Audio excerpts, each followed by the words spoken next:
Hello everybody and welcome to episode 18 of my tutorial series for Songs of Syx. I'm Icon and we're going to head towards military from this episode on. But this will be something accompanying us through a lot of episodes now because as a matter of fact, military is a pretty big and resource and time consuming thing in this game. And we'll need to do a lot of things before we are actually able to pull up some real military force. So the first thing we'll definitely going to need are people that we can potentially train as soldiers. So don't even start thinking about setting up a military force before you don't have your odd jobbers in a very comfortable double-digit zone towards 50, preferably, because you want nice sized squads and it's a lot easier to manage them from this point on. But what's bothering me here is that while I could add in the immigrants that we need, we are facing a lot of problems here. We don't have enough fish for our people.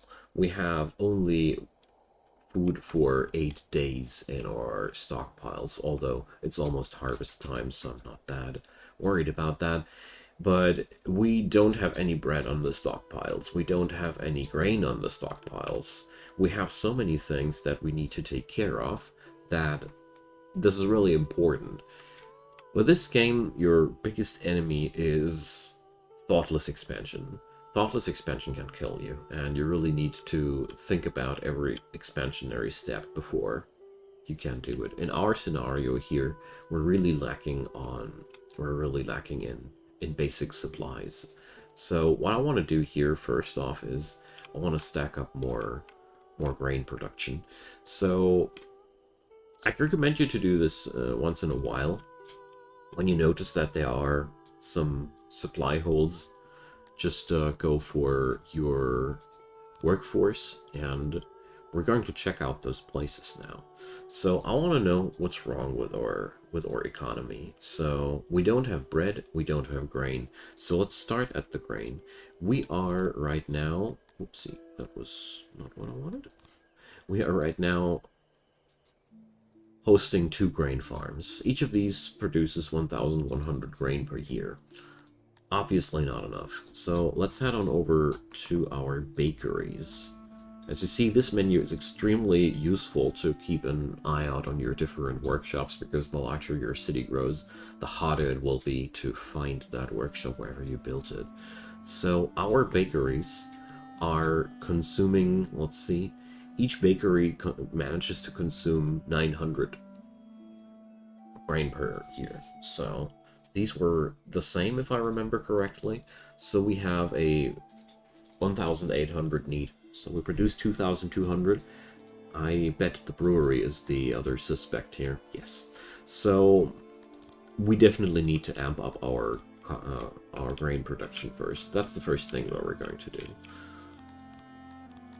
And then we're going to see whether or not we'll have to add in more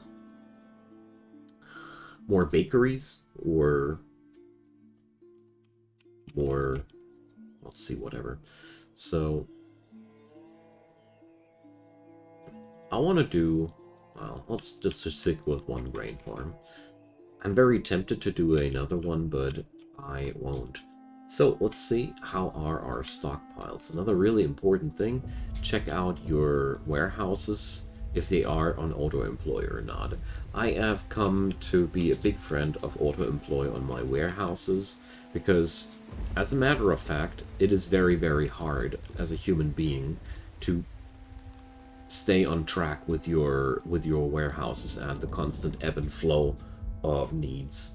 The AI does adjust the employees very slowly but steadily. Alright, we got these things. So the crops will take a while to grow, so we can't do anything on this front. So what can we do on the other side? We can start crafting weapons, I'd say. So we are already producing armor, which is a good thing because we're going to need armor, but we're also going to need weapons. You can train soldiers without gear, but they're, well, You get the idea. You don't want to have soldiers without gear, don't you? So let's see. Our ore production. Let's gems. Give me a sec. Ah, yeah, this was the place without the own ore mine. Were we taxing that stuff? Sorry, guys, it's been a couple of days. So that's the next thing we're going to need to take care of. We really need that ore. Ah, yeah, this was the city that only had ore imports. Right. So every map has its own challenges. Our challenge here is that we're going to have a hard time acquiring ore, but that's okay. We can't handle that. So we're going to do one thing though, and it's obvious for me. We're going to set up here one warehouse. It's going to store the gear for us. So let's do 5 of each. And since we happen to have a real issue here with the whole metal production, we're going to start somewhere else then, because there's one thing where we don't suffer any shortage of, and that's wood. So let's start with military based on bows, because as a matter of fact, that's a good thing. You don't need any metal for this. So we're going to set up the bowyer. That's the first thing you're going to need. And let's see. I'm already thinking about where my soldiers are going to train.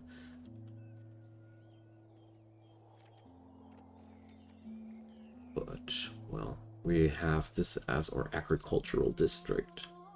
We have some nice pasture over here. We have the wood industry there. So I'd say we're gonna go for our military. It's a little bit of a hard decision. We could go over to the other side of the river, but that would be a lot of expenditure. No, we're going to go down there, so. Since this was supposed to be our living quarter, and this was going to be supposed our artisan's quarter, we're going to set up the bowyer and the fletcher in this area there. So, let's start out with a road. And we're going to set up the bowyer next. The bowyer, as the name implies, is producing bows, and we also need quivers, because you need also the fletcher on top of that as a secondary producer there. So, let's see. Can we do this like that? Oh, well. So, there we go. Pillaring these up. And let's set up a couple of workbenches. We are already at the point in the game where I don't need to settle in for small workbenches or small workshops. We have the material to staff them out. So I hope at least. Well, 102 furniture. Oh, slaver. Wonderful. Let's sell away our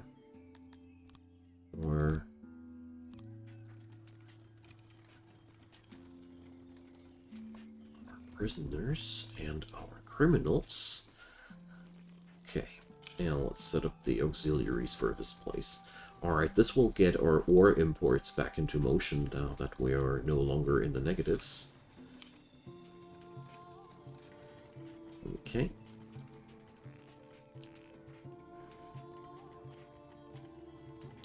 Alright, so that's going to be our bowyer. We have we support a total of 30 employees in there, which is quite massive, but at this point of the game, we are no longer settling in for small jobs, because this just doesn't get us far anymore. Okay. So let's set up another one. The Fletcher is going to be basically the same, just with other workbenches. Oops. So let's see. Oh yeah, I made this building a little bit larger, but no, we can't. actually... Well, okay, let's put it down like that. It's always a bit of a struggle to figure out how many people you can settle in there. But, yeah. Under no circumstances will we let this workshop run on full employee load, because we simply don't have that many citizens right now. But it is, in my opinion, a really good thing to have a workshop that would supply these numbers, because, you know, then we don't have to build the workshop anymore. So here we go. And that's another 200 furniture that we're going to need. So pretty big projects, and I'm pretty sure our people will be busy with that for a while, but that's okay. So we are on a negative workforce. That's always very bad. When you are on negative workforce, bad things will happen, because that means at least one of your industries is no longer supported. So let's add in more people. We're going to need more food, of course, and it's been harvest season. There's a lot of food on the fields, so we should be fine. Alrighty, let's add in these people there. I authorized 30 immigrants. It's quite a bunch, but we also need quite a bunch of people, so I think that's okay. Now let's monitor our food income sharply, though, and if it really gets too bad, we're going to employ more fishers. That's one thing that we can do for sure. And of course, we can also check out if we have any technological opportunities there, but as a matter of fact, we seem to be using those quite thoroughly already. That's good. I mean, I don't like such a low amount of food in our stockpiles, though. It really makes me kind of nervous to see that. But we have now, our bread production is now kicking back into gear, because we have grain again. So let's see. Is there any option for us to tax in grain? And are we taxing those folks too hard? So we're going to lower the taxation of Sythalon, because we actually don't need it that desperately right now. Also, I'm cutting the fishery, because this is just not effective. We're going to tax in grain instead, and I'm trying to keep this at a level where they don't hate us too hard. Loyalty does matter. I don't want to piss off these guys too hard. Okay, so there we go. Now we're importing some grain via taxes as well, and I am quite positive that this should get us the kick that we need. So let's check out these places. Yeah, of course, the Bowyer and the Fletcher are needing a ton of time, so let's start cutting trees again. And let's already set up the export depots for this one. So you can just control left click, by the way, to pick up things. So we're going to set up these.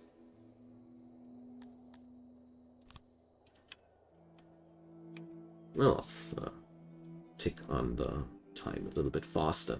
So yeah, furniture is a typical bottleneck of many of your early game cities.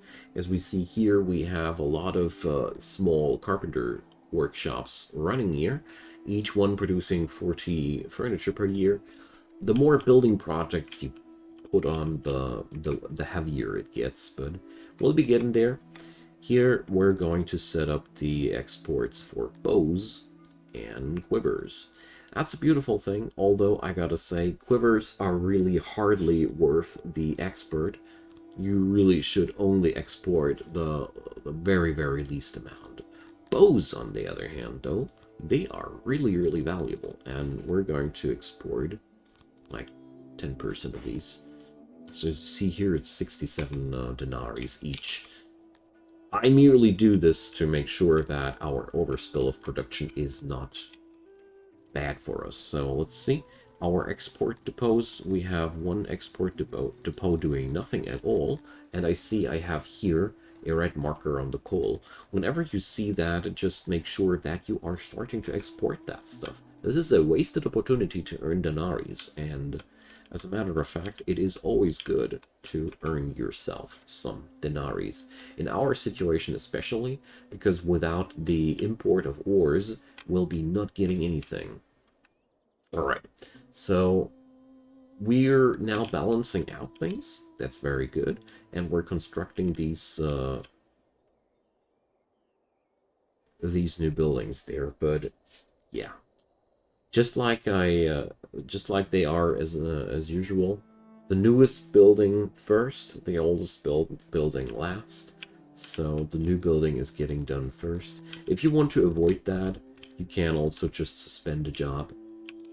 I don't know if I showed that already. Here, you can suspend a job. Boom. And now they're going to focus entirely on the bowyer first.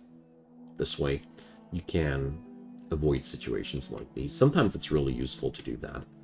So we are right now finally sitting on a proper grain supply. But here is one problem. This farm will get into production pretty delayed. New farms are always a slow yield. Keep that in mind. Farms are one of the slowest ways of increasing your income of food, because they really take a while until they work. So, the bowyer here, by no means do we want to have a bowyer working with 36 employees. Hell no. We don't want that. But we definitely want to pack in, let's say, like at least those 10 people there, because bows are wonderful. Bows are using leather and wood. And as you saw there, we're selling bows for 67 denaries each, and that's not even too much of a good ratio there. We can increase that even further. What I'm trying to say with that, weapons can be really good for you. Also, janitors need to be on auto-employ in the long run. You might be able to manage them for a while, but it'll fry your brain in the long run. So let's authorize more immigrants. As you see here, I am now growing the city, but I know that we can't afford. I have now bumped up the grain income, and I also did it so twice by also increasing the taxation, so we're in the clear. So we are now going to activate this job again. And now we're finally producing weapons. The next thing we're going to need now are... where are they at? Infrastructure. Military is considered infrastructure. I somehow disagree. I don't feel like military is infrastructure, but whatever. This is not really up to me. Okay, we're going to train all military here, somewhere there. Maybe we'll settle over the river. I don't know yet. Let's set up our archery range there. One thing right away about military likes things large. Most of the time you will be happy if you set up things pretty huge for military. As you see here, the archery range requires us to invest bows and arrow quivers, so we're going to need a couple of these, and you only need to put up training targets though, so there we go. Let's do this. And you see here the capacity of this place is increasing with every booth that I put up. And this reflects how many archers can train here at once. And this is basically also the maximum capacity that we can host at any given time with training. So I really hope... Oh no, 99, are you freaking kidding me? I need to... oh gosh. I want 100. This must be possible somehow. So yeah, capacity 8. So this is ideal, because we are now able to host 100 people in there. Why is 100 so desirable for me? I personally like to set up my squads in units of 50. One squad is 50 people, or, you know, you can set up your own divisions for that, but I found that 50 people are enough to really pack a punch and make a difference, so... We're going to suspend this place, though, for the time being, because I want my workforce to be busy at the Fletcher and at other projects. Really gotta take care that this does go forward properly. So our purse is well again, and at this point of the game, it's also important that you make sure that all your overproductions are being exported in one way or another. It's really that important. So let's put this guy on auto-employ as well. So for some reason, we really seem to be featuring much more coal than this one export depot can handle. I'll keep an eye on this, and we'll either increase the capacity of the depot, or what's going to be way more likely, we're going to increase the consumption of coal. That's the easier part to do. So, since the ore import and the metal production is rolling again, we are also capable of setting up another smithy. So let's get on over to our workforce menu, and our smithy here is deactivated right now. That's a shame. And let's see, this smithy features 9.6 employees. So we're going to set up, let's see, do I have more than one? No. I want to have a copy of this one.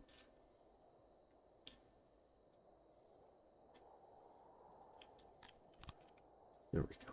And so this place will need also furniture. So let's suspend that job as well. I really don't want to drain away the furniture from this site.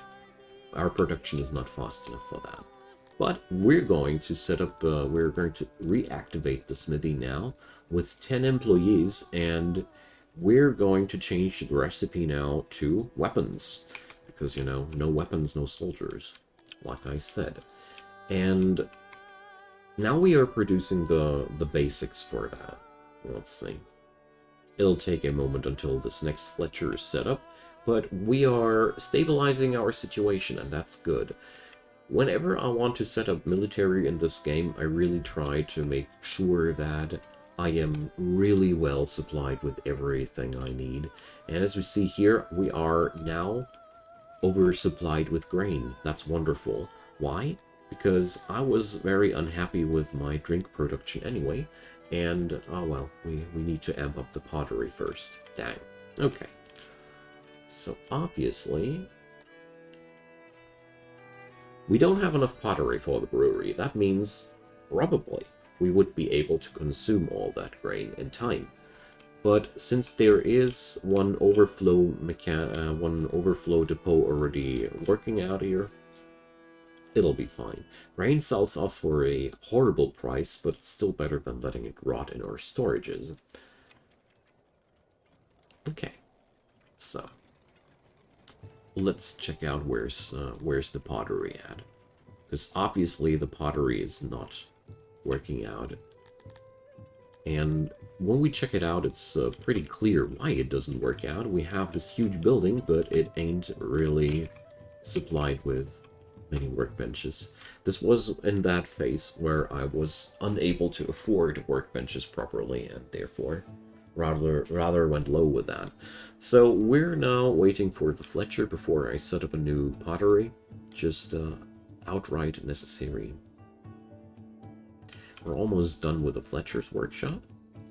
And now we have all we need for our archery range. And look at that.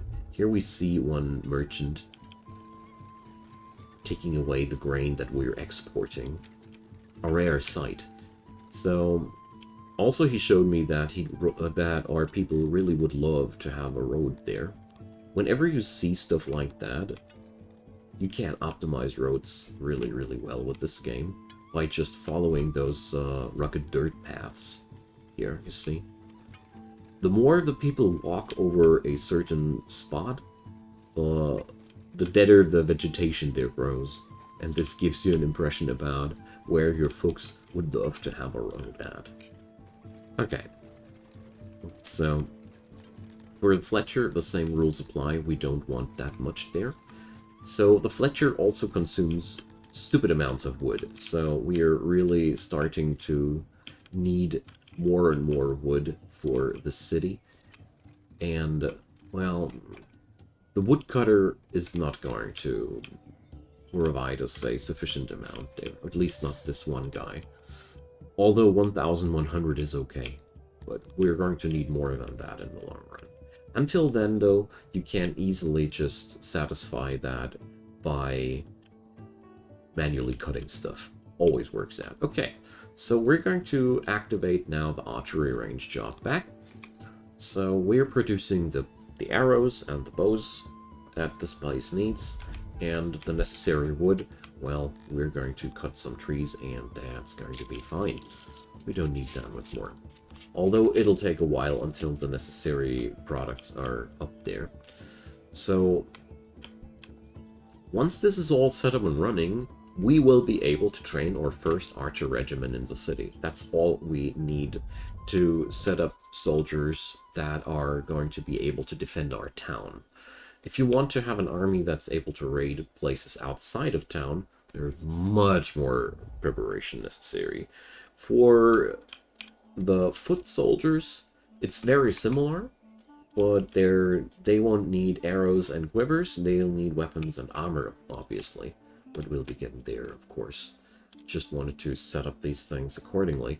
And now that the Bowyer and the Fletcher are set up and running, we will be cloning we will be expanding the pottery. Because it's really important that while we are setting ourselves up for the whole military shtick, we don't forget to expand our city and our basic needs. I already say that up in advance, because if you want to, or no, it is actually connected with military, that's why I bring it up. If you want to move armies over the map, you need provisions for them. And those provisions are much more than just rations. You'll not only need rations, and that's going to be a transformation of your food into supplies. No, your soldiers need clothing, they need weapons, of course, and all the other supplies, and they need booze, and you really need to rack up all the other productions before you can hope to satisfy a army roaming over land.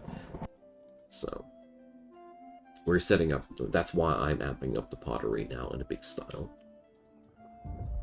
We also might consider amping up our imports of clay. But one thing is really making me happy to see. Our treasury is growing, even though we are right now importing metal and ore, and all the industries are working, and still our income is, or our wealth is increasing.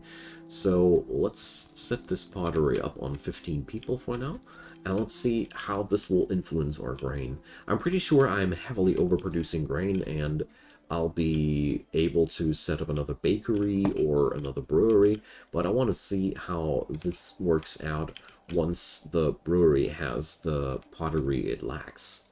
So basically we're now amping up people in here until we have an overproduction of pottery there. Then I'm happy.